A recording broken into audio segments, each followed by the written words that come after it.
Quando nós tratamos até agora sobre essa questão da ordenação, da PCA, como um método de redução de dimensionalidade, né? Então você tem muitas variáveis dependentes potencialmente, da ordem de dezenas, centenas, não tem limite, mas você não quer falar individualmente sobre cada uma delas. Você não tem pergunta necessariamente, nem hipótese específicas sobre diferentes características. Você quer falar em geral, como elas mudam juntas, ou como a gente costuma falar, como a composição dessas características muda. Por que a composição? Porque algumas podem mudar em um sentido e outras podem mudar ao mesmo tempo em outro sentido. Elas tendem a mudar juntas, mas de um lado você tem uma certa combinação de características, de variáveis, e do outro lado você tem uma certa outra combinação oposta de variáveis, de valores das variáveis, né? Então, para a gente falar composição. Composição não aumenta nem diminui, correto? A composição muda, tá? Então, essa é uma diferença crucial. Aí a gente viu esse exemplo que a gente está interessado nas condições de vida no Estado. Então você pode pensar na composição de condições de vida de um Estado, por exemplo, né? Talvez alguns estados tenham certas características que nós consideraríamos melhores, mas algumas outras são piores. E outros estados têm a combinação oposta de características. E aí vocês fizeram a PCA e aí vocês, enfim, olharam os resultados, viram que existem de fato correlações entre vários atributos que vocês mediram. Para ficar mais claro, eu vou escrever aqui mais especificamente que atributos, que variáveis, né? A gente olhou. A gente olhou a habitação, uma medida de habitação, né? A gente olhou... O que mais? Água. Água encanada.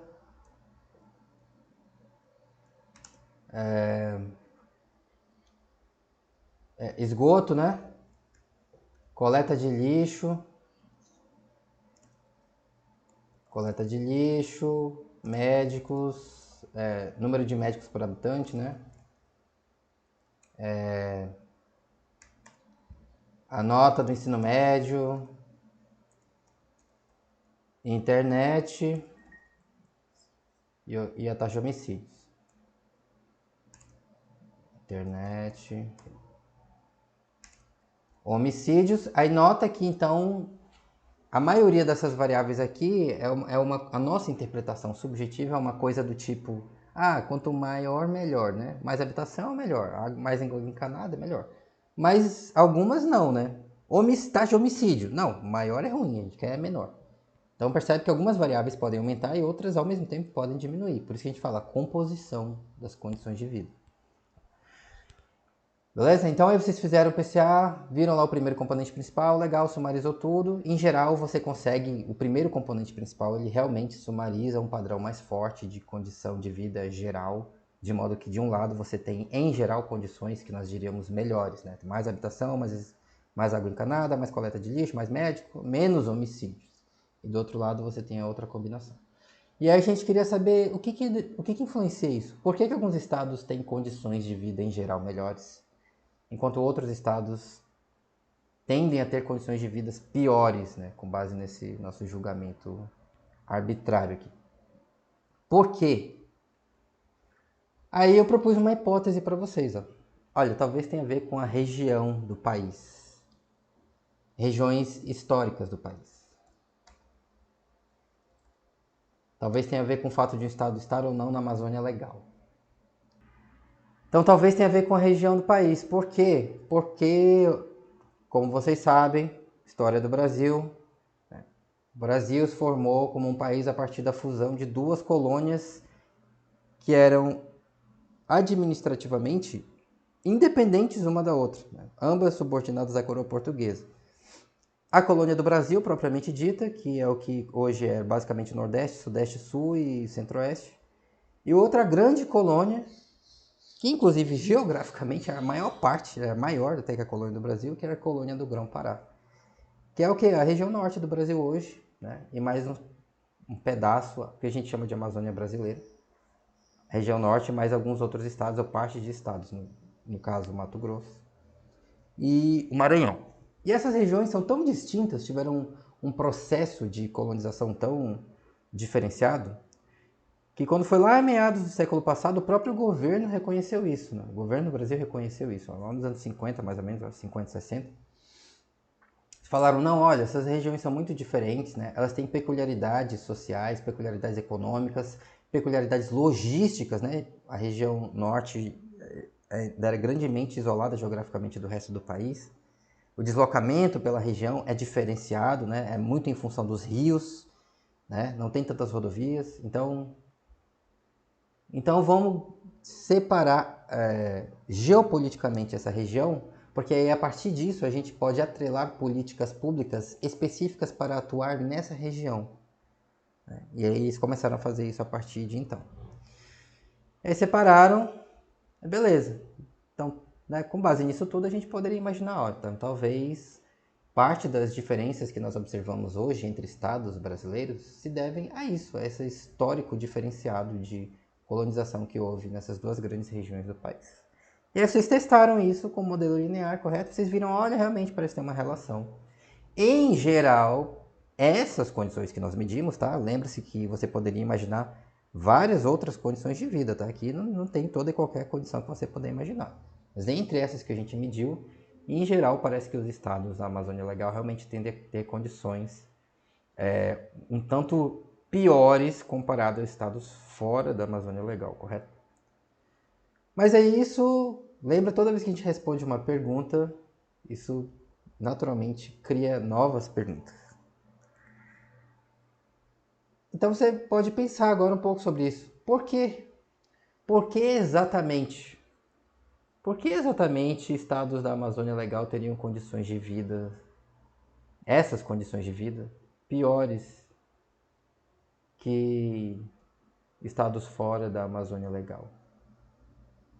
O simples fato de você estar dentro de uma área, de um lugar no espaço, ou estar fora desse lugar no espaço, tem essa capacidade de fazer as condições de vida melhorarem ou piorarem assim, subitamente?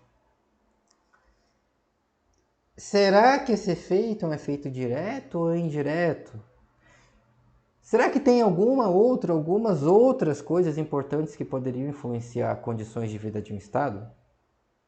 Além de simplesmente qual é a região em que o estado está? Ou será que tem algum outro fator que pode ter uma influência mais importante, mais direta sobre condições de vida?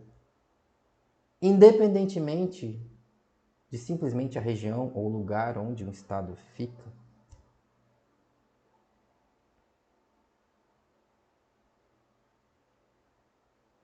5 minutos para vocês pensarem sobre isso. Mas pode falar antes dos 5 minutos. Diga.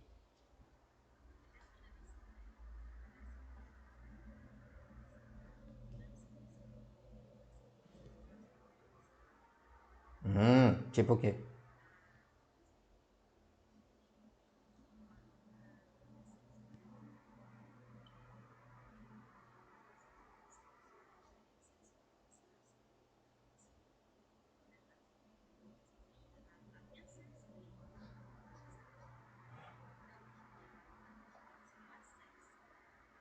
Uhum.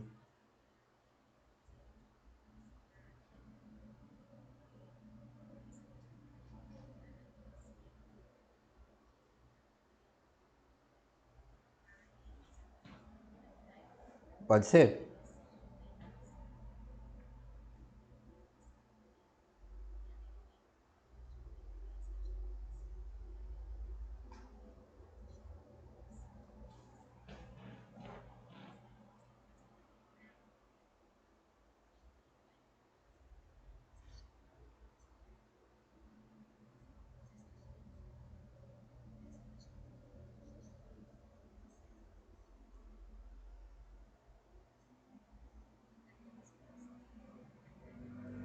Uhum. Diga.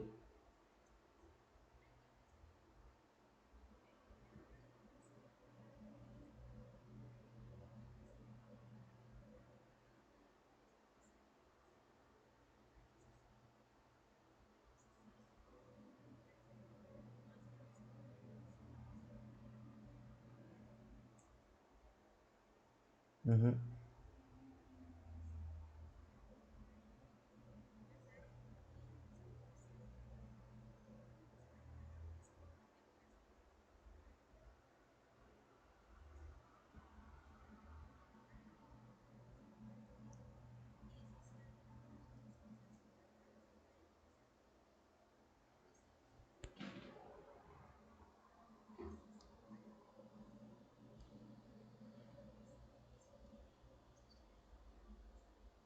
Onde a gente olha isso, pessoal? Onde a gente olha isso? O que que fala para você o significado da mudança dos scores quando você faz a PCA? Turma de estatística multivariada. O que que você olha para saber isso?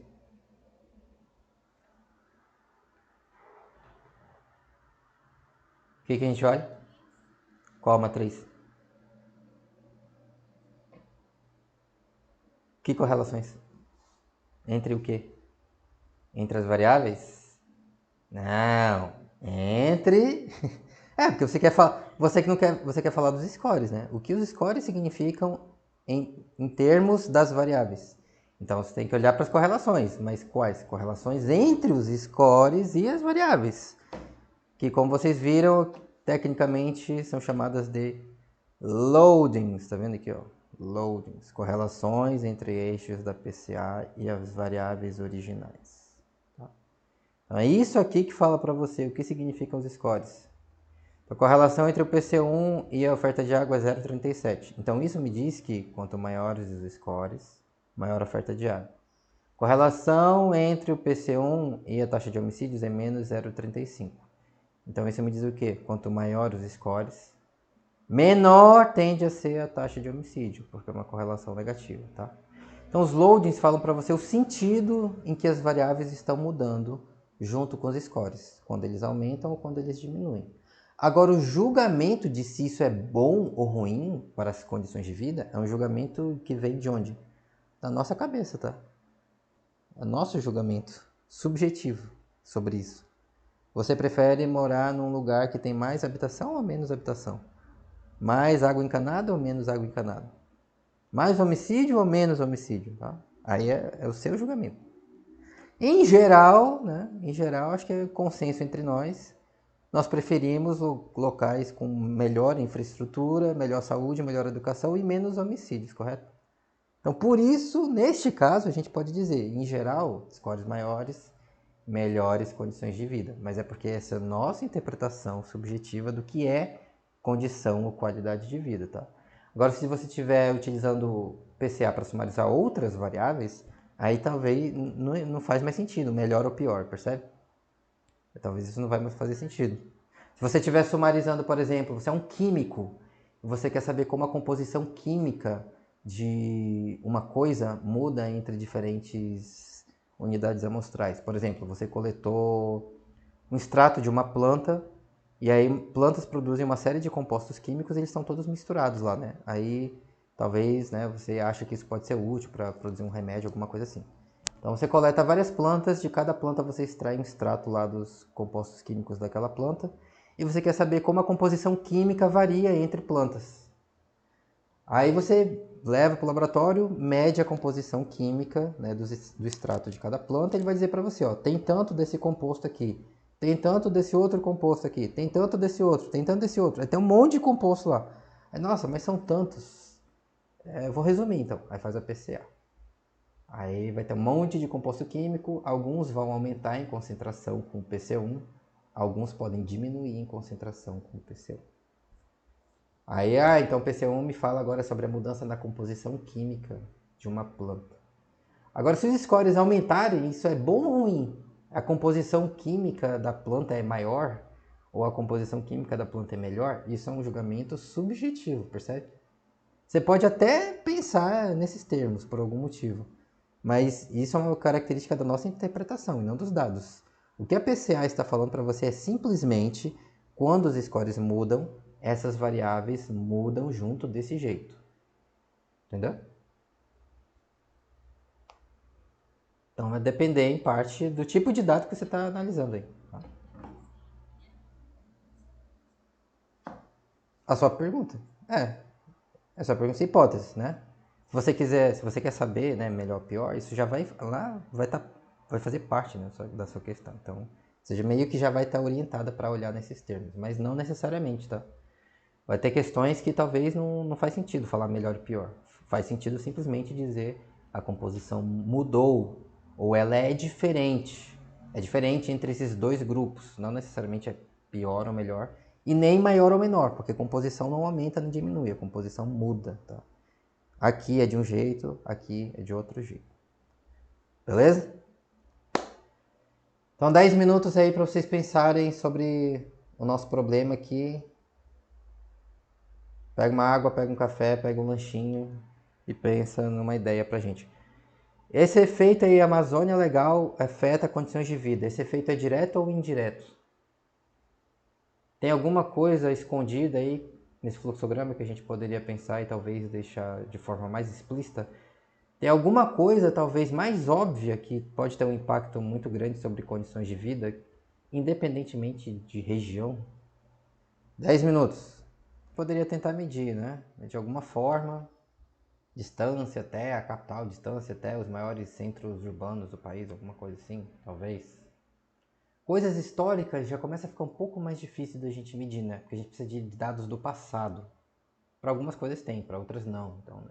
E não é só ter dados do passado, é dados ao longo do tempo, né? Então talvez vai ficando um pouco mais difícil.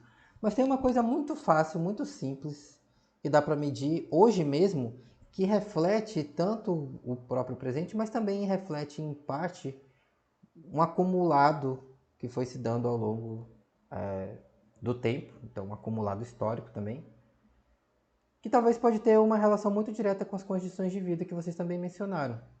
A quantidade de investimentos, correto?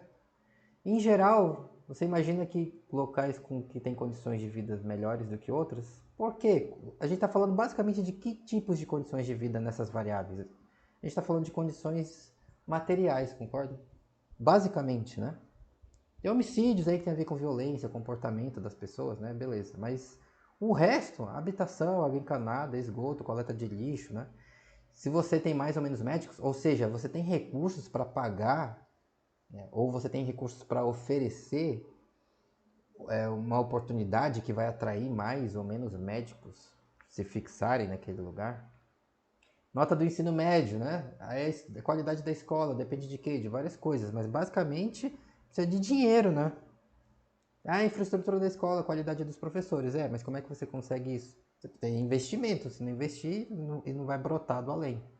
Internet, precisa de investimento. Rede de saneamento básico, tem que gastar dinheiro. Então talvez é uma coisa muito básica, tá? Muito simples e fácil de medir. É simplesmente a riqueza do lugar, concorda? Onde você tem mais dinheiro, você tem mais recursos, você pode investir mais, independentemente de quaisquer outros fatores. Pode ter um monte de outras coisas acontecendo e mudando ao mesmo tempo. Mas o simples fato de você ter mais ou menos recursos já impõe uma limitação muito importante. Se tem mais, pode investir mais. Se tem menos, naturalmente vai poder investir menos. Então talvez a gente pode pensar que tem uma outra seta aqui, ó. Talvez a gente pode pensar que tem uma outra seta aqui, ó. Eu vou chamar de riqueza. A riqueza de um estado. Como eu posso medir riqueza de um estado? Ou de um lugar qualquer? Alguém tem alguma ideia? O que é PIB? O que é PIB? Produto Interno Bruto. O que é Produto Interno Bruto?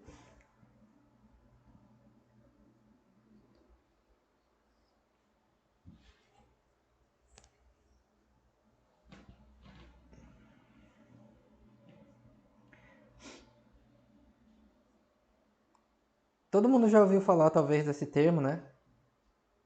Talvez você não saiba exatamente o que ele significa, mas com certeza você já ouviu falar, Produto Interno Bruto, PIB. De uma forma muito simples, a soma de todas as riquezas que foram geradas em um dado intervalo de tempo, normalmente em um dado ano, né? No estado tal, gerou quantas riquezas nesse ano? Tanto. Medido em que unidade? A unidade monetária, né? Quantidade de dinheiro, tá? Então, se você está falando da moeda do Brasil, você pode pensar em reais. Mais especificamente, então, quantidade de riquezas, como assim? Então, tudo que todo mundo produziu, essa produção foi vendida, ganhou quanto com isso? Aí, o comerciante vendeu, ao longo do ano todo ele vendeu tanto, aí ganhou quanto com isso? Tá? Aí pessoas fizeram, enfim, trocas econômicas, fizeram vendas e compras entre si, aí isso tudo de todas essas trocas, de todas essas vendas e compras que foram feitas, isso gerou quanto ao todo para as pessoas que ganharam alguma coisa com isso? Gerou tanto. A indústria produziu quanto? A agricultura produziu tanto? A pecuária produziu quanto? Aí vendeu o que ela produziu, ganhou quanto com isso? Então pega tudo, soma tudo. Então qual é a soma total de riquezas geradas no Estado durante esse ano? Foi tanto. Isso é o produto interno bruto, tá? De forma simplificada. Agora você lembra que a população varia também bastante entre os estados, né? Você tem estados que são muito mais populosos do que outros. Roraima, por exemplo, é um dos estados menos populosos do Brasil, né? Tem uma das menores populações totais e também uma das menores densidades demográficas. Em geral, a região norte tem uma densidade demográfica, tem menos pessoas morando na Amazônia brasileira do que em outras regiões do país. Então, por causa disso, os cientistas que medem essas coisas, eles falam assim. Então, talvez é melhor você não olhar simplesmente para a quantidade total de recursos que tem no lugar. Porque se a soma total de riquezas de um lugar depende ela própria do número de pessoas, né? Se você tem mais gente num lugar, natural você esperar que você vai ter mais comércio, mais produção de qualquer coisa, mais venda, mais compra. Então, simplesmente por ter mais gente, vai ao todo, naturalmente vai gerar mais riqueza. Mas o que importa mesmo é a gente saber quanta riqueza tem por habitante, né? Por indivíduo. De modo que você pode falar, olha, uma pessoa que mora no lugar tal tende a ser mais ou menos rica, entre aspas, ou tende a ter mais ou menos recursos disponíveis do que nessa outra região, nesse outro lugar. Então, por causa disso, eles falam assim, né? PIB per capita, tá? Então, você também pode pensar como a riqueza disponível por habitante, tá? Tecnicamente, PIB per capita em reais, no caso do Brasil. Tá? Então, essa é uma coisa fácil de medir. Por quê? Porque o governo ele mede isso todo ano e ele publica isso todo ano. Onde? No IBGE. Tá? É o Instituto Brasileiro de Geografia e Estatística, lembra? Todo final de ano e todo começo do ano eles ficam cuspindo isso aí nos jornais. Olha, o PIB do Brasil em 2021 foi tanto.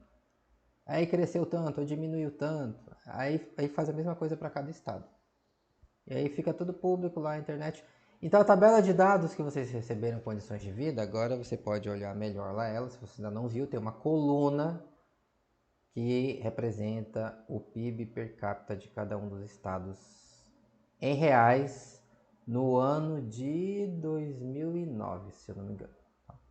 Isso dá uma ideia para você da quantidade de recursos disponíveis por habitante que pode ser usada para investir em qualquer coisa, inclusive em infraestrutura, em saneamento, saúde, educação e, portanto, nas condições de vida.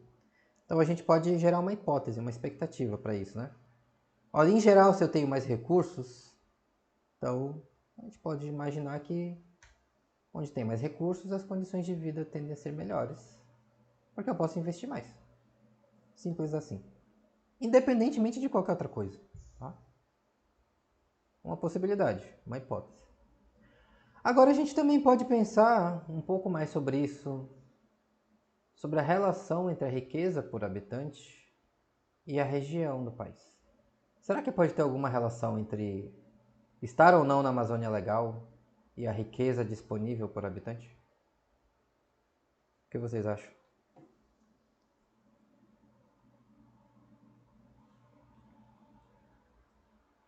Que tipo de relação?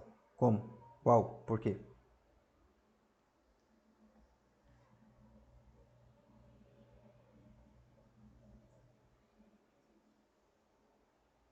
Pode ter alguma relação entre estar ou não na Amazônia Legal e a riqueza por habitante?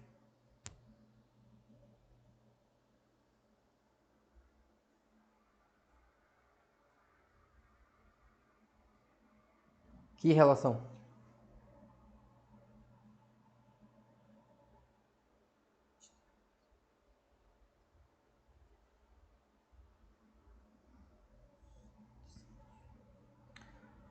Talvez, né? Por quê? Por causa de tudo que a gente já falou, né?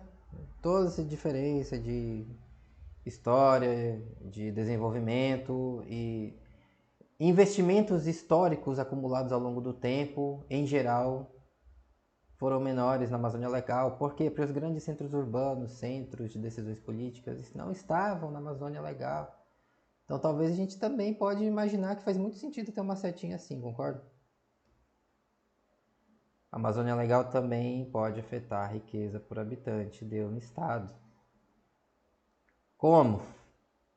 Então vamos botar um sinal para representar mais especificamente, precisamente nossa hipótese. Um sinal negativo. Olha, eu acho que pode ter um sinal negativo aqui. Um efeito negativo. Então percebe que, ao pensar um pouco sobre isso, você pode chegar à constatação de que, na verdade, quando a gente diz a Amazônia Legal afeta as condições de vida, na verdade você pode estar falando de duas coisas diferentes, de dois efeitos, de dois tipos de efeito diferente, percebe? Você pode estar pensando assim, olha, eu acho que a Amazônia Legal afeta a riqueza disponível por habitante.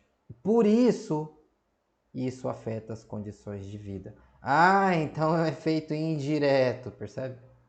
É um efeito indireto. A Amazônia Legal afeta a riqueza que afeta as condições de vida. Qual é o sinal desse efeito indireto? Negativo. Por quê? Lembra como faz para combinar as setas dos efeitos? Multiplica uma pela outra, né? Se isso aqui for negativo e isso aqui for positivo, mais vezes menos dá o quê? Menos. Ah, então o efeito indireto da Amazônia Legal sobre condições de vida deve ser negativo também.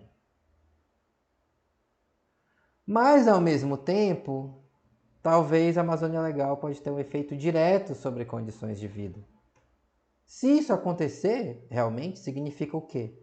Isso significa que o fato de um estado estar ou não na Amazônia Legal faz com que ele tenha condições de vida piores, independentemente da riqueza do estado. Percebe? É isso que significa um efeito direto aqui.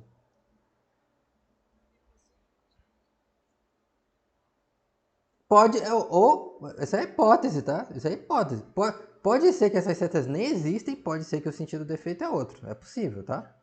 Mas com base no que a gente conversou, né, na nossa brevíssima, superficial discussão, talvez fizesse sentido a gente esperar isso, né? É por isso que essa é a parte mais importante de qualquer projeto científico, né? Tem que pensar muito.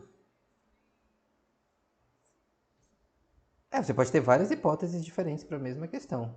Que aí a gente fala, são hipóteses alternativas, né? Você pode ter hipóteses alternativas que são possíveis respostas diferentes para a mesma pergunta, tá? Na verdade, você tem várias. Né? Essa é a regra, na verdade. A gente poderia pensar em outras hipóteses aqui, ligando essas variáveis de alguma outra forma, do mesmo jeito. Tá? Beleza. Mas agora temos alguma ideia, certo? Diga. Então, se essa seta direta aqui existir, isso significa o quê? Isso significa que a Amazônia Legal afeta condições de vida independentemente da riqueza por habitante. Certo?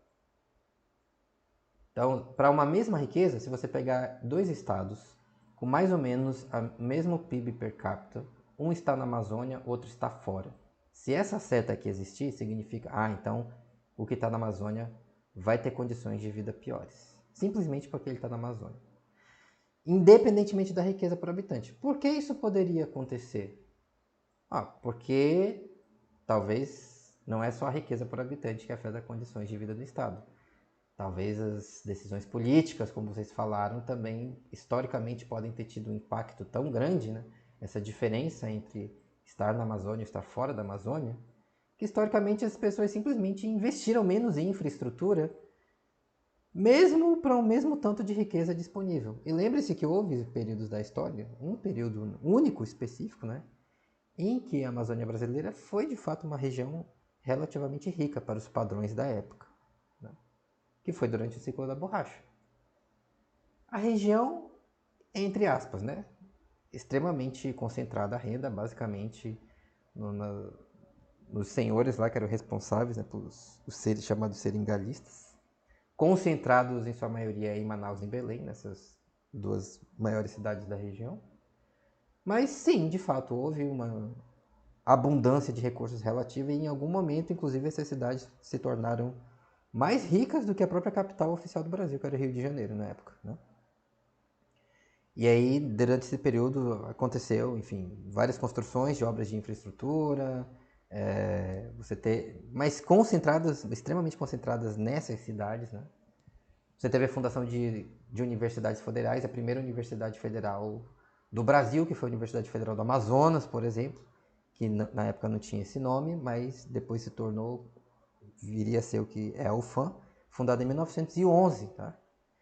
A universidade mais antiga do Brasil. Então, houve um momento ali muito curto, final do século XIX, começo do século XX, em que a Amazônia Legal chamou a atenção, mas foi em grande parte por causa da seringa. Assim que o valor econômico dela sumiu, né, começaram a produzir fora do Brasil, muito mais produtivo, aí o Brasil não conseguiu competir, ela perdeu o valor e aí já era, acabou o ciclo, acabou o investimento, acabou tudo, foi esquecida de novo. Então, talvez pode ter um efeito, estar na Amazônia Legal pode ainda ter tido um impacto histórico negativo sobre investimentos em condições de vida, mesmo para o mesmo tanto de riqueza por habitante. Tá? Por quê? Porque as pessoas responsáveis, políticos responsáveis por tomar essas decisões, simplesmente não o fizeram, mesmo quando tinham recursos. Talvez eles usaram esse recurso para alguma outra coisa, por exemplo. Tá? Então, se essa seta existir, ela talvez pode nos dar alguma ideia sobre isso. Tá? Agora, ela existe mesmo? Né? Essas setas aqui, nesse fluxograma, realmente existem? Não sei, não sabemos, é hipótese. Como é que faz para saber? Testa a hipótese. Como testa a hipótese? Modelo linear. Então agora, Carlos, essa é a resposta para a sua pergunta. Vamos fazer exatamente isso. Tá? Isso o quê? Vamos testar isso aqui. Ó. Quantos modelos eu preciso para testar esse fluxograma? Quantos e quais? Vamos escrevê-los aqui. Quantos e quais modelos eu preciso para testar totalmente esse fluxograma?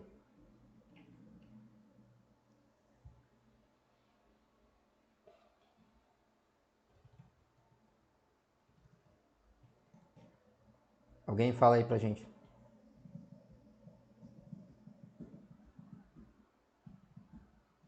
2, quais?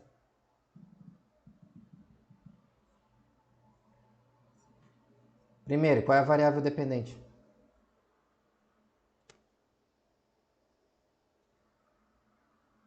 Dependente é a Amazônia Legal? Onde a seta está chegando, né? Onde a seta está chegando. Então, um modelo pode ser o PIB per capita, tá? Em função da Amazônia. Aí você faz lá, né? LM, PIB, Amazônia. Aí esse pode ser o primeiro modelo, tá? Vou chamar de mod 1. Qual é o outro?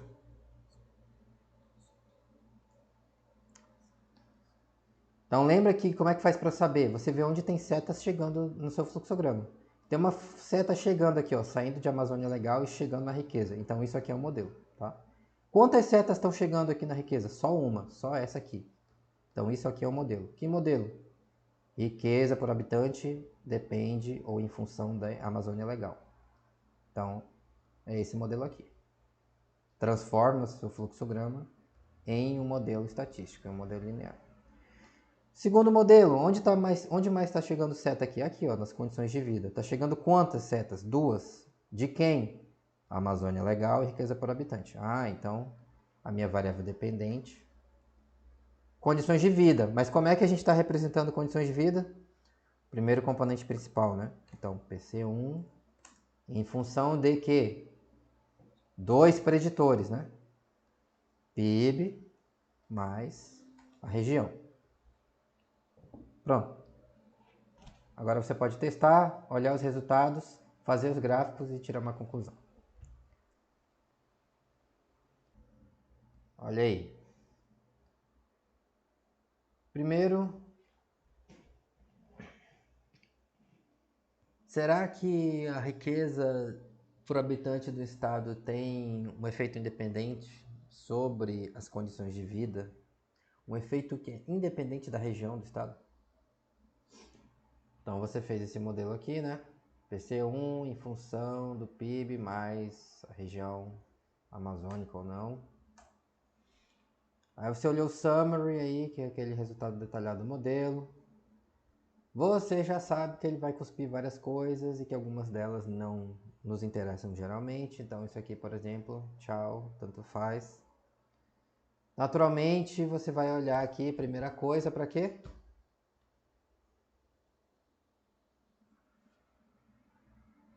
Qual deles? Tem 4 P's aí.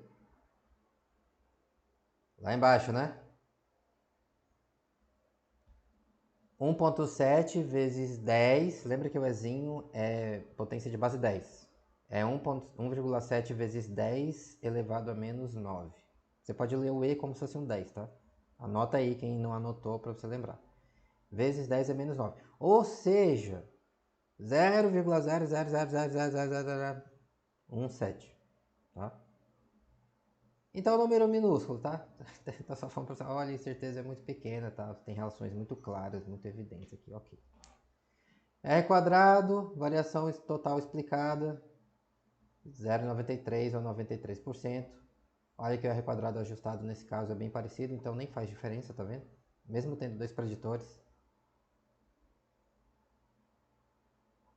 Qual relação? É o modelo dos efeitos diretos do PIB da região sobre o PC1. PIB Amazônia Legal sobre condições de vida, PC1. Então, esses dois efeitos juntos explicam 92, 93% de toda a variação no PC1, percebe? 93%. Bastante, né? É quase tudo que tem para explicar do PC1. Agora lembre-se de um detalhe importante. Qual é? PC1 é um resumo, é um sumário de várias variáveis, correto? Quanto o PC1 representa da variação total das 8 condições de vida que nós medimos? Quanto ele sumariza do total? Alguém lembra? Mais ou menos, né? 60%. Então, anota isso aí também para você lembrar, tá? A regressão aqui, múltipla, está dizendo, olha, o PIB e a região explicam 93% da variação nos scores do PC1, tá? Nos scores, não nas variáveis originais. Mas o PC1 representa ele próprio 60% da variação total nas variáveis originais. Então, na verdade, o que esse modelo está explicando é 93% desses 60% que o PC1 representa dos dados originais, entendeu? Porque lembra que agora o PC1 está falando para vocês só do padrão mais forte de mudança nas condições de vida, nos dados originais. Então, se ele é um resumo de várias variáveis, obviamente não tem como ele representar 100% da variação total original. É só uma parte. Nesse caso, uma grande parte, é verdade, mas ainda assim uma parte, tá? 60%. Então, a partir de agora, lembra disso. Toda vez que você usa um eixo de ordenação como componente principal, como variável dependente, a variável que o seu modelo está explicando é a variação nos scores, não é dos dados originais, tá? E, portanto, está explicando algo que já é um resumo sumário de outras coisas, tá? Mas beleza, ainda assim parece que é bastante, né? Agora que você tem essas medidas globais, o teste global e a variação explicada, aí agora você pode se concentrar na interpretação dos efeitos independentes de cada preditor. Nos dois casos, lembra, primeiro você olha as medidas de incerteza e, de novo, parece que não tem muita dúvida aqui, correto? Olha o valor do P aqui, ó, do efeito independente do PIB, 4,8 vezes 10 elevado a menos 7, ou seja, 0,00000. Bem baixo, né? E o efeito da região amazônica sobre o PC1, independente do PIB. Tá? Também, ó, 6,6 vezes 10 elevado a menos 6. Então, 0,000000066. Tá? Então, o que isso significa? Transforma em palavras agora pra gente.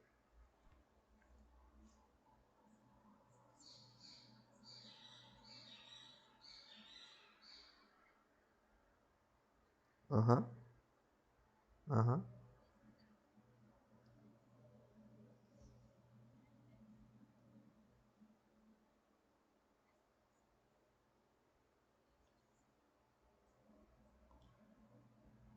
Beleza, mas um pouco invertido, né? Porque lembra que os efeitos que a regressão múltipla identifica são, por definição, efeitos independentes. Esse efeito aqui, ó, é efeito do PIB independente da região. E esse aqui é o efeito da região independente do PIB. Então isso aqui está falando para você, olha, os dois têm efeitos independentes, percebe? Os dois têm efeitos diretos e independentes um do outro. PIB afeta condições de vida independentemente de qual é a região do estado. E ao mesmo tempo, a região também afeta independentemente de qual é o PIB. Ou para o mesmo PIB, se você pegar dois estados com exatamente o mesmo PIB, um está na Amazônia e outro está fora, qual vai ter condições de vida, scores do PCI menores, o que está na Amazônia. Por que eu sei disso? Porque o sinal do efeito é negativo, tá vendo? E o sinal do efeito da inclinação do PIB, que é do coeficiente do PIB, é qual? Positivo. Então, automaticamente isso já me diz, quando o PIB aumenta, os scores do PC1 também aumentam. Então as condições de vida tendem a melhorar. Como faz para eu enxergar literalmente isso? Os gráficos, né? Os gráficos parciais. Efeitos diretos independentes. Sim, por definição. Por definição, tá? Sempre. Então, olha aí, ó. Quando é que você não vai saber se é direto ou independente? Quando você não controlar esses diferentes preditores no mesmo modelo, lembra? Se eu botar só um ou outro aí eu não sei. É o efeito da Amazônia, mas é da Amazônia mesmo? Ou é porque, na verdade, os estados da Amazônia são mais ricos e aí eles têm condições melhores porque eles são mais ricos? Ou porque eles são mais pobres? Tá? Botei os dois. Então agora eu separo. Então agora ele automaticamente está separando. Isso aqui é só o efeito do PIB. Esse outro aqui é só efeito da região, independente do PIB. Tá? Exatamente.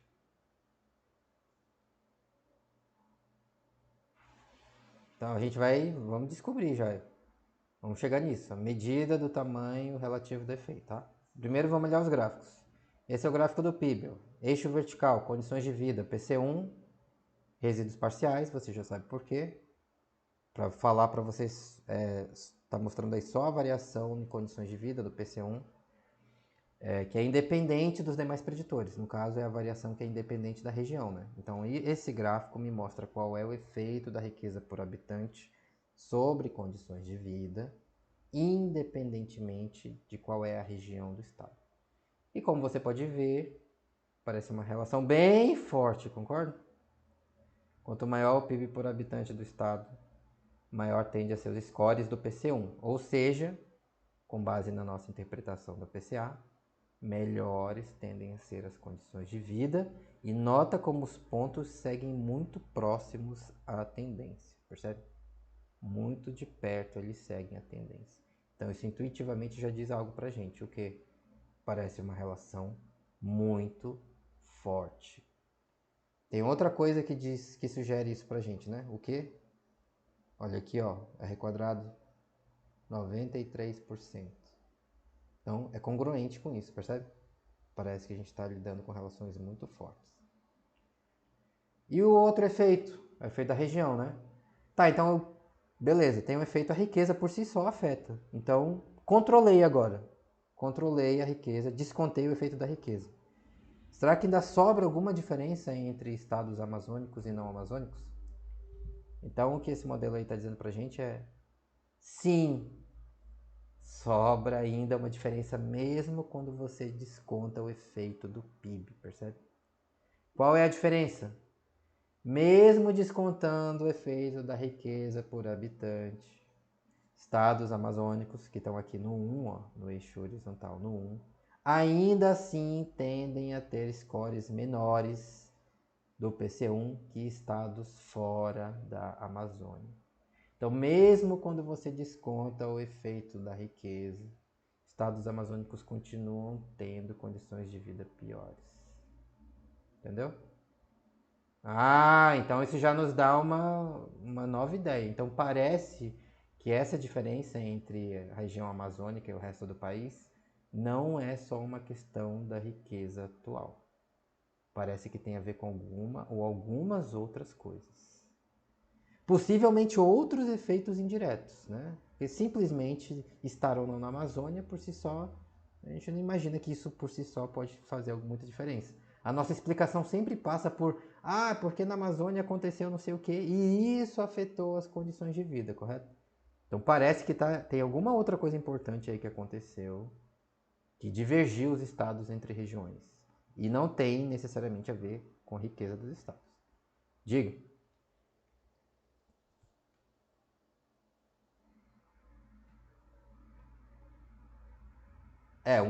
O efeito do PIB é positivo, né? Positivo. Quando aumenta o PIB, aumenta os scores do PC1. Ou a gente pode falar, melhora as condições de vida. Já a Amazônia Legal é efeito negativo. Então, se tiver na Amazônia Legal, menores scores do PC1, piores condições de vida. Tá? Então temos aqui os dois efeitos diretos do nosso fluxograma. O que a gente está olhando então? A gente está olhando esse pedaço do fluxograma aqui, ó. Essas duas setas, tá? A Amazônia Legal tem um efeito direto? Ó, parece que tem. Riqueza por habitante tem um efeito direto? Ah, parece que tem também. Então parece que temos evidência para essas duas setas. Mas tem outro pedaço, né? Tá, mas além de um efeito direto, a Amazônia Legal talvez tenha um efeito indireto também. Se a região tiver diferença de riqueza por habitante, eu já sei que a riqueza afeta condições de vida. Então talvez além dessa seta, talvez eu tenha um efeito indireto através desse outro caminho aqui, através da riqueza. Tá? Então como é que eu faço para saber? Olha o resultado do outro modelo. Relação entre PIB e a região amazônica. Rodou o modelo, olhou o resultado. Alguém interpreta esse resultado aí pra gente.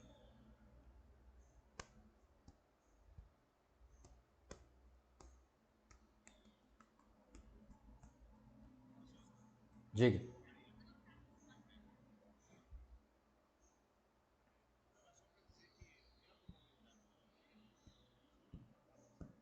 Uhum,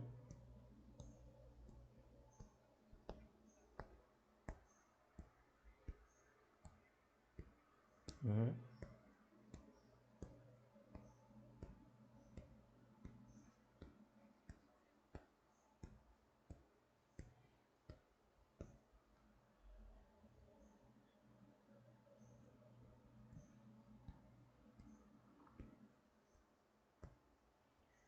Se você for extremamente rigoroso, 0,06. Tchau, acabou, tá? Porém, muitas pessoas olham para isso aí. Foi bom que apareceu esse resultado, porque aí agora a gente já pode discutir. Muitas pessoas olham para isso e elas ficam tentadas a interpretar isso, né? Porque olha, é 0,06, é tão pertinho. Na literatura, as pessoas publicam artigos baseados nisso, tá? Aí você vai ver, às vezes eles chamam assim, ó, este resultado foi marginalmente significativo. Foi ali na margem, foi ali na beiradinha, da 0,6, 0,7, tá?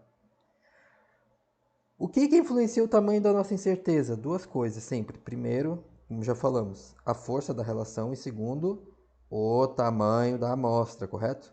Então lembra disso. Isso é importante quando a gente vai interpretar esse tipo de resultado. Por quê? Será que se eu aumentasse o tamanho da minha amostra, esse efeito ficaria evidente? Não sei, tá? Mas é possível. Lembra que eu falei, que a gente falou? Poder do teste, poder estatístico, capacidade de detectar um efeito, dado que ele existe, depende do tamanho da sua amostra. Então, se eu tivesse dados de mais estados, será que essa diferença ia ficar mais óbvia? Talvez. Tá? Não sei. É possível. Porém, se você precisa aumentar o tamanho da amostra para o efeito ficar evidente, isso significa necessariamente o quê? Então ele não é tão forte. Pode existir, mas não é tão forte.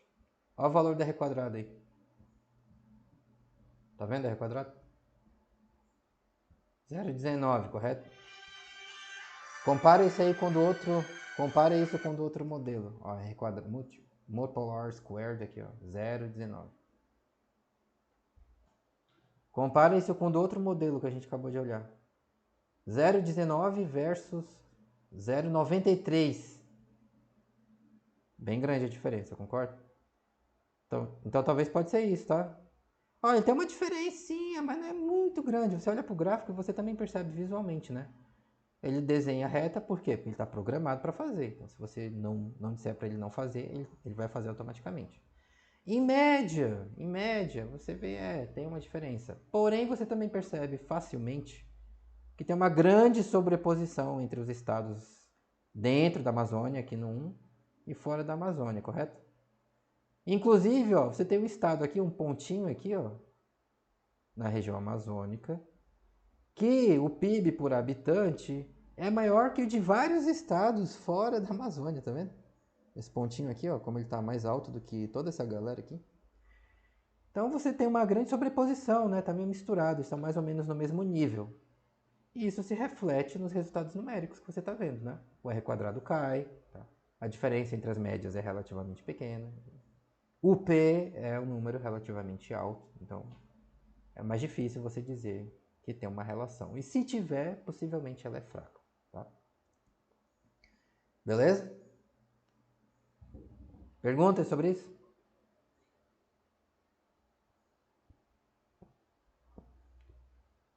Pode ser. A gente poderia botar mais coisas se você quiser. E o que influencia o PIB de um estado?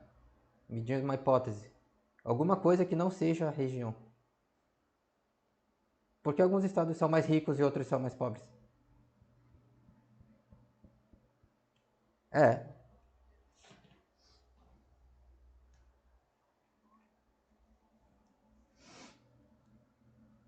Em geral, o que esse gráfico aqui sugere é que estados da Amazônia Legal tendem a ser menos ricos. Tá vendo que está mais para baixo o PIB aqui, ó? Tendem a ser menos ricos. Porém, se essa diferença realmente existir, ela não parece ser tão forte. Porque você vê que tem uma grande sobreposição entre estados dos dois grupos, né? Então, talvez tenha, né? O P é 0,06. Ele está falando para você, olha, cuidado. Eu não tenho evidência clara de que essa diferença existe. Pode ter aparecido por acaso. Mas também é possível que, se tiver, ela é muito fraca e por isso você não conseguiu detectar, tá? Mas se você detectar, talvez ela vai ser muito fraca e não vai explicar tanta coisa assim. Você está vendo que o R quadrado é relativamente baixo. Exatamente. Tá? Então, lembra que o R quadrado também é uma estimativa. Se você mudar a amostra, o valor dele também vai mudar, tá? Também é uma estimativa. Mas isso pelo menos sugere essa ideia. Quando isso acontece, faz sentido a gente pensar isso, tá? Então agora você tem um exemplo do mundo real de um resultado marginalmente significativo. Diga.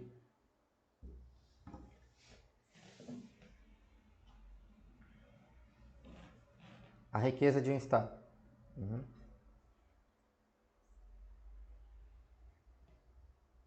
Exatamente. A pergunta simples a se fazer é de onde vem a riqueza, né? O que gera riqueza? O que gera riqueza? Aí você, né? Talvez você não é economista, você não tem a obrigação de saber, mas em algum momento você já deve se deparado com essas informações, né?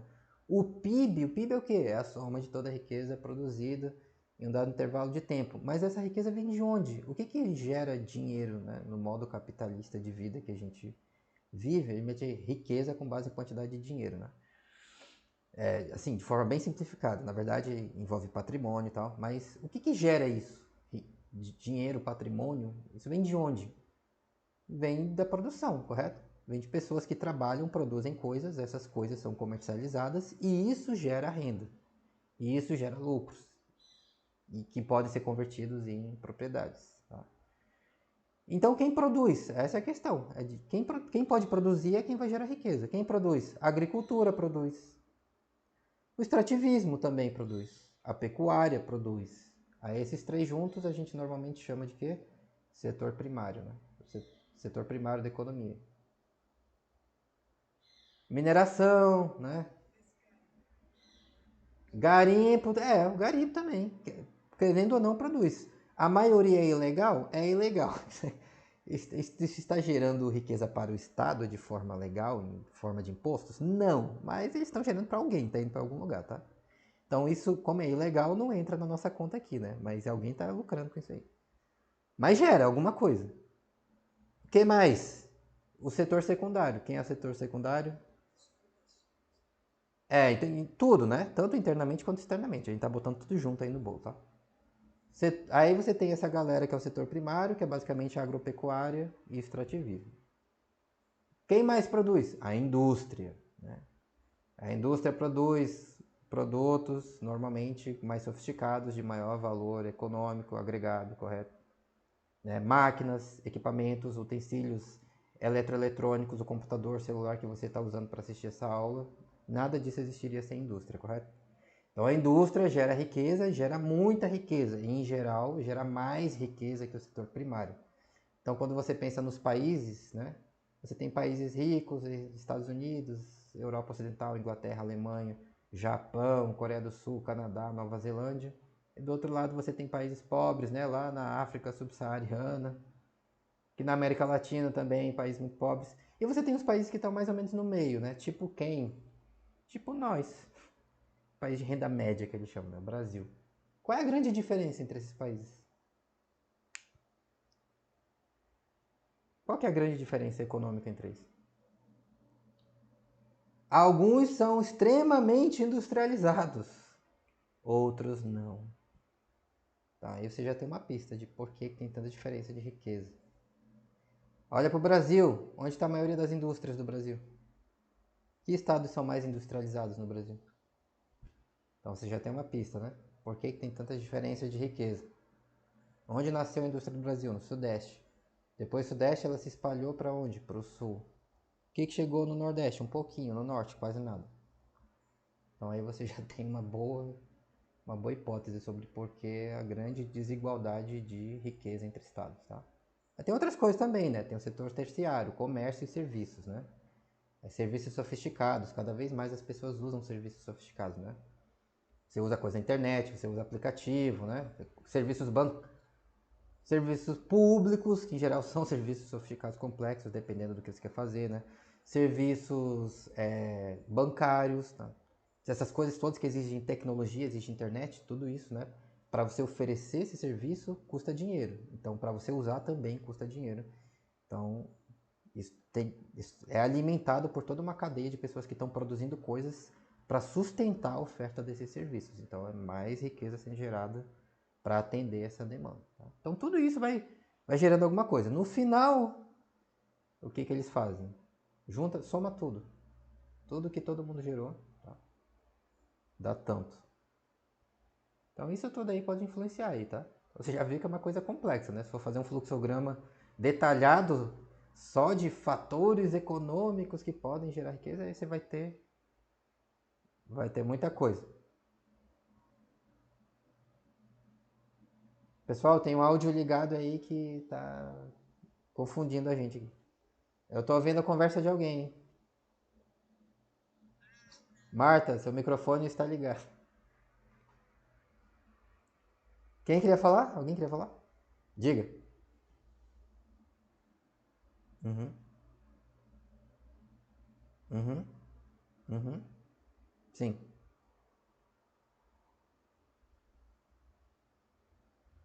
Marta, seu microfone está ligado.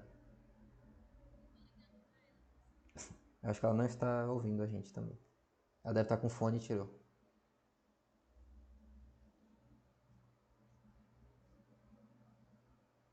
Também.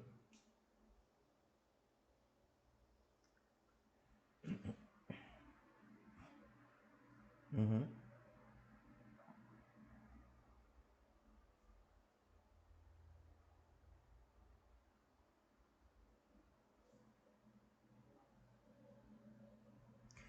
Também. Aí você vai destrinchando, né? Indústria é o quê? É um monte de coisa. Não existe só um tipo de indústria, né? Uma delas, inclusive, né?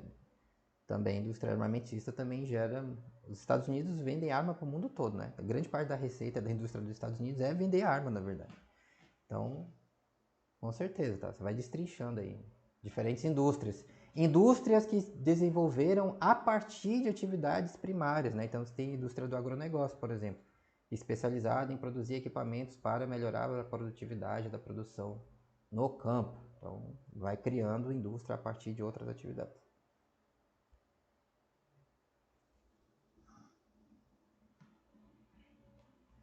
Uhum.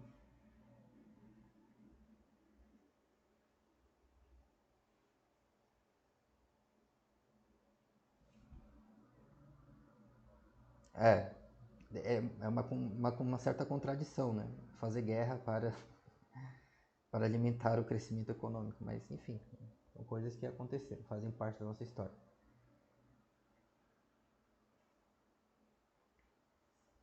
Também.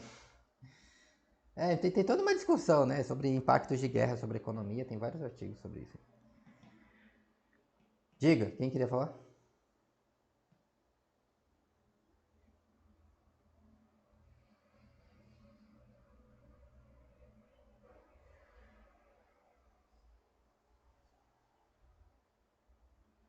Uhum, uhum,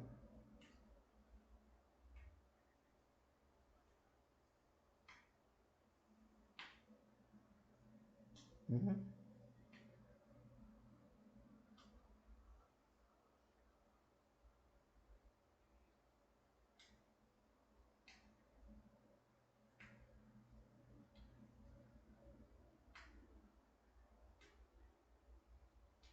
uhum.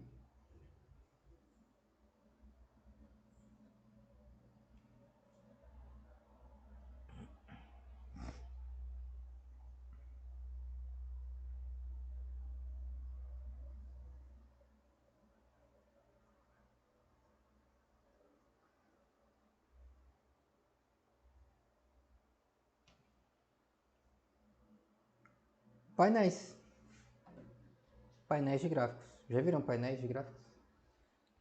Por exemplo, você fez um modelo, você fez um modelo, você fez um, você fez um modelo com 6 preditores diferentes. Cada um vai ter um gráfico parcial, correto? Então você pode fazer uma figura. Eu vou fazer aqui, eu não tenho 6 gráficos diferentes aqui, mas, por exemplo, como poderia ser, né? Eu posso simplesmente repetir os gráficos que eu tenho aqui para mostrar como poderia ser. R, cria uma janela com 6 gráficos, então eu vou fazer 6, 18. Cria, cria uma janela. E aí você vai preencher, você vai preencher essa janela com vários gráficos diferentes. Se são 6, eu poderia dispô-los, por exemplo, em 2 linhas e 3 colunas, né? Uma fileira de 3 gráficos em cima e outra de 3 embaixo. Ou você poderia fazer 2 colunas e 3 linhas, enfim, isso é arbitrário, como encaixá-la melhor no espaço que você tem na revista. Mas você pode fazer isso aqui, ó.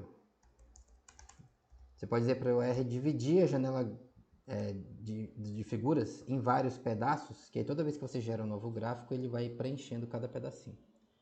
Então, ao fazer isso, Windows, vamos ver se funciona aqui. Ficou meio desconjuntado, deixa eu fazer de novo com uma largura menor. Aí você vai ajustando o tamanho que você achar melhor, tá? Largura 10 talvez, tipo isso talvez.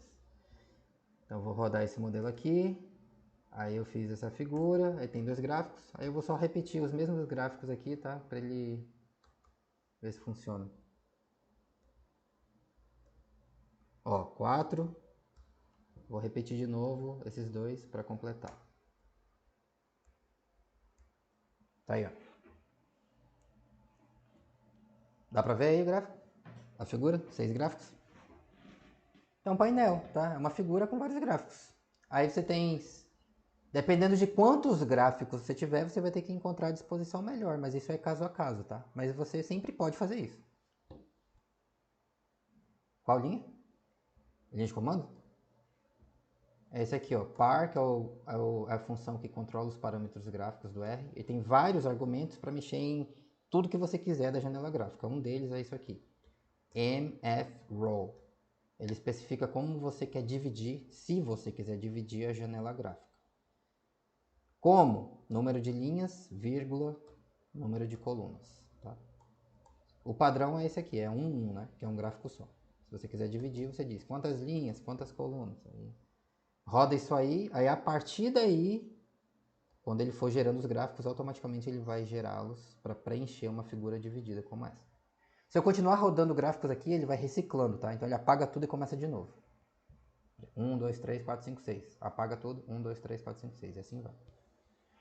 Aí normalmente como é que faz nas revistas? Você faz uma figura como essa, e em cada gráfico desse você bota uma letrinha, né? Figura 1, A. Aí o primeiro gráfico aqui bota uma letra A, por exemplo. O segundo aqui, letra B. O terceiro, letra C. Esse é o padrão, tá? Geralmente é isso que a gente faz. Às vezes você vai encontrar artigo com painéis com trocentos gráficos, eu já vi, tá? Só que às vezes fica tão pequeno o gráfico que né, talvez é melhor você usar como material suplementar.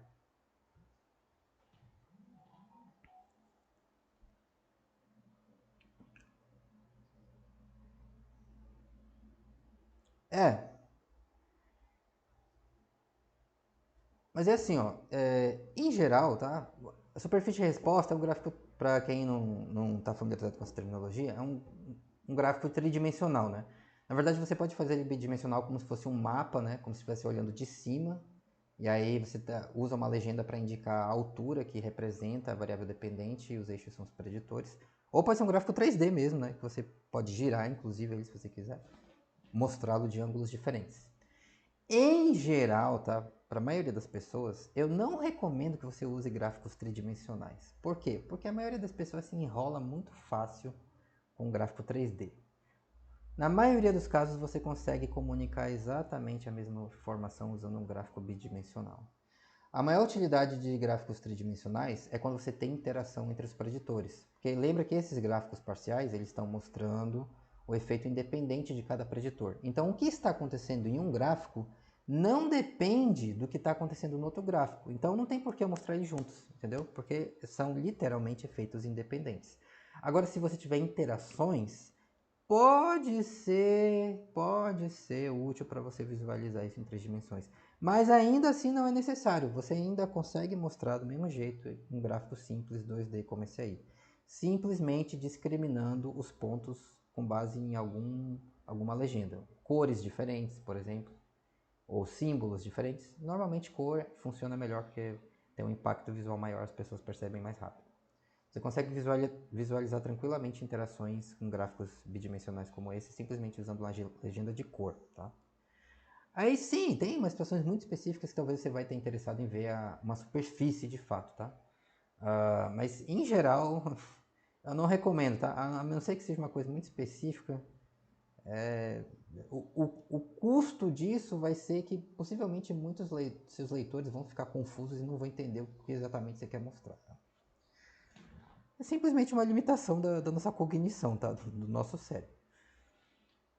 Mas você sempre pode fazer uma figura desse tipo.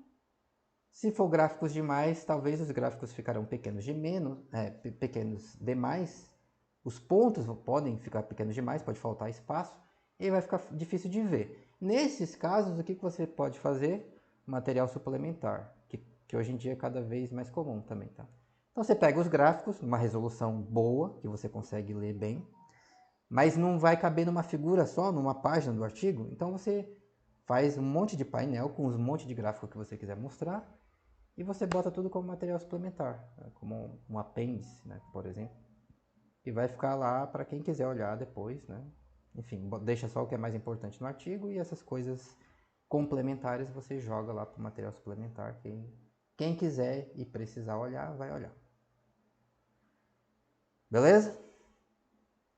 Outra coisa útil aqui, mais um jargão. Vocês não aguentam mais ouvir jargões, né, e nomes diferentes para a mesma coisa. Mas é útil, eu acho, também falar para vocês. Nota que esse modelo aqui, ó, que vocês fizeram para testar o efeito do PIB da região sobre o PC1, você tem 2 tipos de variáveis preditoras. O PIB é um número, é uma quantidade, correto? Já a região é uma variável categórica, porque ela representa grupos. Eu representei como 0 e 1, mas só são 2 valores possíveis, ou é 0 ou é 1. Lembra que o computador ele interpreta variáveis categóricas usando o código binário, zeros e uns, né? Então, 1 está na Amazônia, 0 significa estar fora da Amazônia. Então, é uma variável categórica, porque ela não representa quantidades, ela representa grupos. Quando você tem no mesmo modelo linear variáveis quantitativas e categóricas misturadas, preditores, tanto quantitativos quanto categóricos, às vezes você vai ver as pessoas dando um nome específico para esse tipo de modelo também. Qual o nome? Alguém sabe que nome que dá para isso?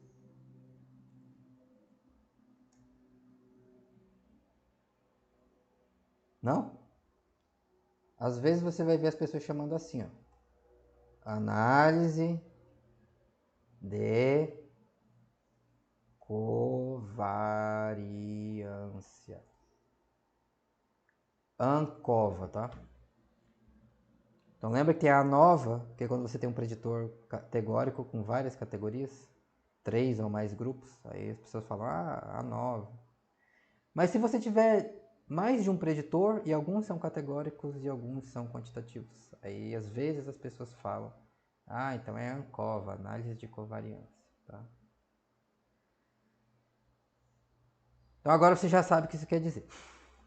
Tá, então, mas isso aí não é a mesma coisa então que a regressão múltipla? É a mesma coisa. Mas por que dá nome diferente? Por causa das razões históricas que eu já expliquei para vocês. Tá? Tradições. Esse era o nome mais usado mais antigamente, tá? Eu acho que ele vai tender ao desuso, mas enfim, às vezes você ainda vai encontrar por aí. Então é bom você saber. Diga.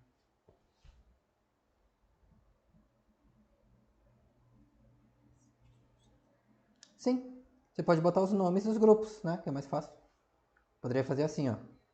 Criar outra variável, né? Uhum. Amazônia 1, eu vou dizer que é dentro. E se for 0, eu vou dizer que é fora. Cria outra variável categórica mesmo, né? Em vez de zeros e uns, uma variável categórica. Lembra a função factor? Fala isso pro R. Eu vou chamar de AMAS2, tá? Substitua aqui, roda de novo, faz o gráfico de novo.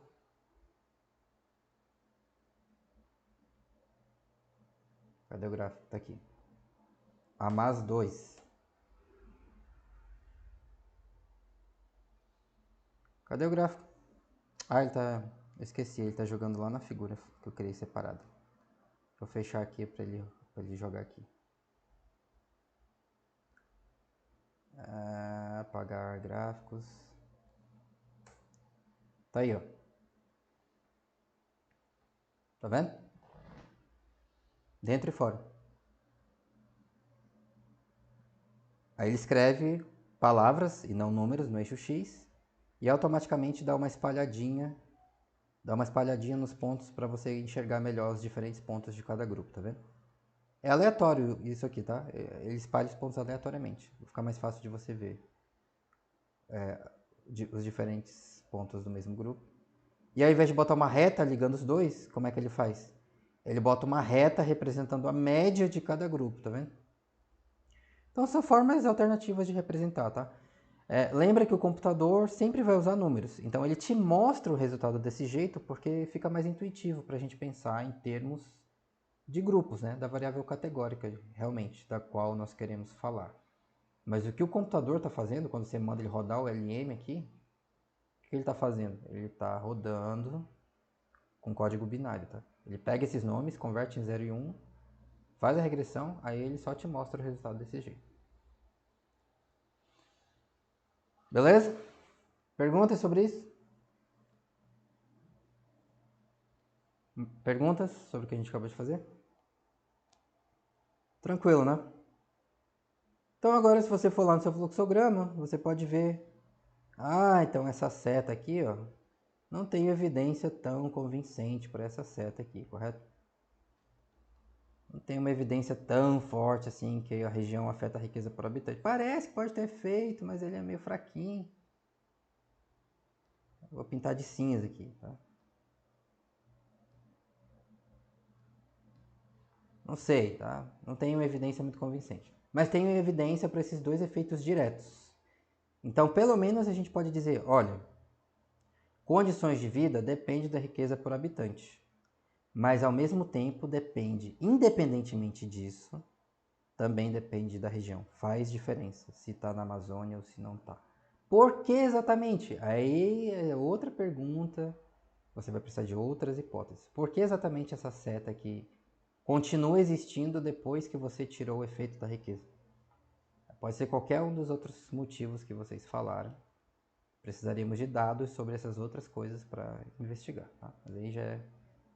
Isso é outro projeto, outro mestrado, outro doutorado para alguém fazer. Beleza? Então estamos conversados.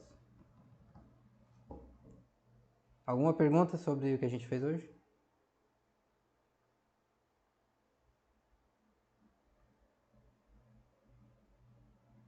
Sem perguntas, sem dúvidas? Simplesmente uma repetição do que você já viu, né? Diga.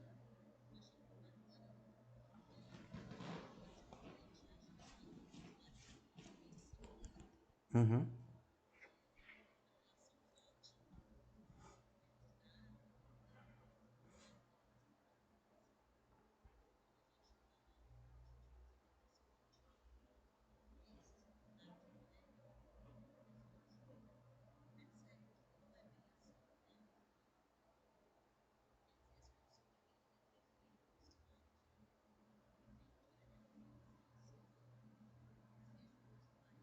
Uhum. Uhum.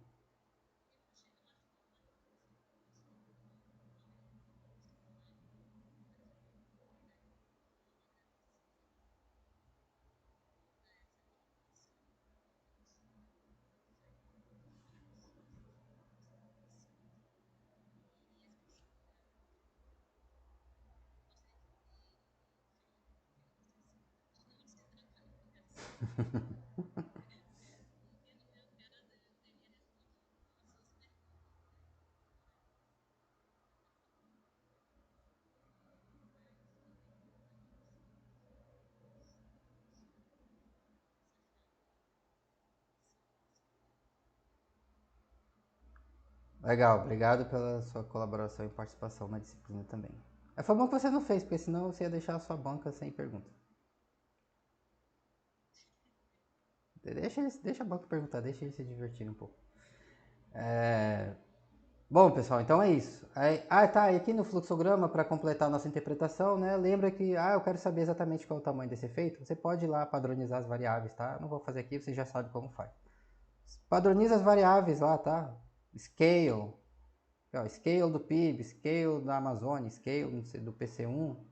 Aí você vai ter aquele coeficiente padronizado que você pode botar aqui. Você pode responder diretamente, por exemplo, qual efeito direto é mais forte. O efeito da região, o efeito do PIB, por exemplo, tá? Então, enfim. Aí, a partir de agora, a sua criatividade é o limite, correto? É o tempo que você devota para pensar sobre suas perguntas, sobre suas hipóteses. E aí você já tem uma visão muito mais clara das ferramentas, dos meios. Tá? Então, agora você pode realmente se concentrar no que interessa para os cientistas, que são as perguntas e as hipóteses, tá? Espero que vocês tenham sido convencidos de que a estatística é uma coisa útil, que você ganha superpoderes ao aprender estatística, mas ao mesmo tempo tenho percebido que é mais simples do que parece ou do que às vezes as pessoas querem fazer parecer, tá? É muito mais simples, tá? É muito mais simples. Um monte de nome, lista, teste, não sei o que, teste disso, teste daquilo, não, esquece isso, tá? Pergunta, hipótese, gráficos simples, relações entre variáveis. Como eu faço para medir a tendência em uma nuvem de pontos, uma linha? O que é isso? Modelo linear. Isso é estatística, tá? Causa e efeito. O que causa o quê? Esse efeito é direto ou indireto? Tá? Isso é estatística. Ela é útil por causa disso. Ela não é útil para você ficar mostrando porque você é muito inteligente, que você consegue, tá? Fazer cálculos muito rápido de cabeça, tá? O computador serve para isso. O computador serve exatamente para isso. Tá? Importante para você, como cientista, é entender as ideias, os conceitos. beleza? Então espero que vocês tenham sido minimamente convencidos da utilidade e também agora com essa sensação de maior familiaridade, vocês também têm condições de andar sozinhos. Então agora toda vez que você lê um material novo, você agora tem plenas condições de ler um artigo mais técnico ou de ler um livro, um material mais técnico, entendendo as ideias, quando aparecer as equações, aparecer as fórmulas para você, aí você pode ainda não ter a exata noção de todo o detalhe, pode não saber fazer de cabeça, mas você entende o conceito por trás daquilo. E aí você consegue caminhar e assimilar e resolver sua vida por conta própria, beleza? Mas claro, precisando de ajuda, estamos aí. Toda a turma também está disponível. Continuem conversando entre vocês, isso é extremamente útil, vocês viram na prática como isso ajuda, né? Ter alguém para pedir, para trocar uma ideia, pedir uma ajuda, é muito importante. Essa possivelmente é a última turma que vocês vão ter na vida, né? Na pós-graduação. Depois disso, a maioria das pessoas não tem mais turma, né? Grupos assim de turma, de estudar junto. É meio que cada um por si, né? Então, aproveitem isso. Bastante útil. Me ajudou bastante na minha formação, com certeza ajuda todo mundo que tem essa oportunidade.